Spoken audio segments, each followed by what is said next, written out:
Alors, Caroline, qui organise ce soir la projection et la soirée? Il y a plusieurs associations, dont l'association des occupants du squat, qui s'appelle la Rose des Aspéries. Et ensuite, il y a Architectes sans frontières, CCFD Terre Solidaire, il y a un camion qui passe, il y a Médecins du Monde, la Ligue des droits de l'homme, et Rencontres Tziganes, dont je fais partie. Viens voir le film, venez voir. Qui vient pas voir le film? Je vais chez le dentiste. Ah, tu verras pas le film alors? Bah oui, j'arrive. Ok. Attends, on va se mettre un peu plus par là peut-être. Salut Marie. Bonjour. Ça va? Ça va bien et vous? Vous allez venir voir le film ce soir?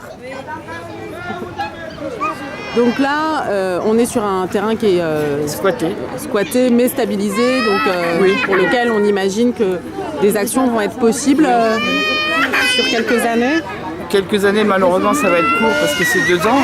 Donc, peut-être ça pourra se prolonger, mais pour le moment, la préfecture envisage 2 ans. Et donc, elle propose un accompagnement renforcé. L'idée, c'est que ces gens sortent de ce squat vers des solutions effectives d'emploi, d'hébergement. Est-ce que toi, tu considères, vu que tu travailles sur cette question depuis plusieurs années, qu'on est sur la bonne voie, une meilleure voie, quelque chose qui est encourageant? Comment tu qualifierais la situation actuelle? Un peu schizophrénique, parce que c'est bien d'être ici, qu'on puisse stabiliser ces familles. Il y a 2 sites à Marseille qui sont stabilisés, mais les autres non. Donc la politique qu'on connaît d'évacuation sur les 2 sites continue. Si bien que la semaine prochaine, il y a 2 sites importants qui vont être évacués. Et il n'y a pas de solution derrière pour les familles. Donc pour nous, c'est très difficile d'être là. Tant mieux pour les familles qui sont là. Mais malheureusement, les autres, elles subissent le sort qu'elles connaissent chaque année d'être évacuées du squat qu'elles occupent. Pour moi, c'est pas... Ouais, c'est difficile à vivre. Ouais, très. D'autant qu'il y a une incompréhension pour les familles.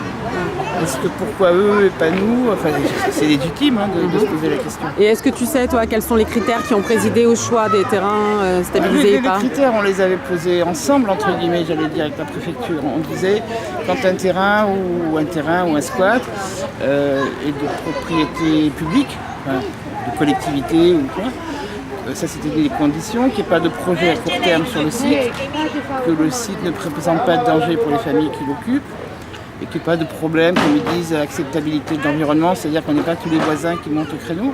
Donc c'était ça les conditions de base. Donc ce terrain elle est rempli, mais il y en a d'autres qui le remplissent aussi.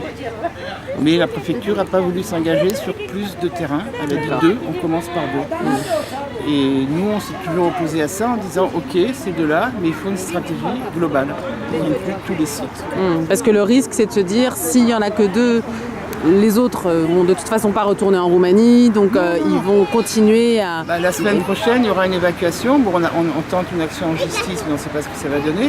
Donc s'il y a l'évacuation lundi prochain, comme c'est prévu, on va avoir des familles déplacées, en errance, et qui vont créer d'autres squats.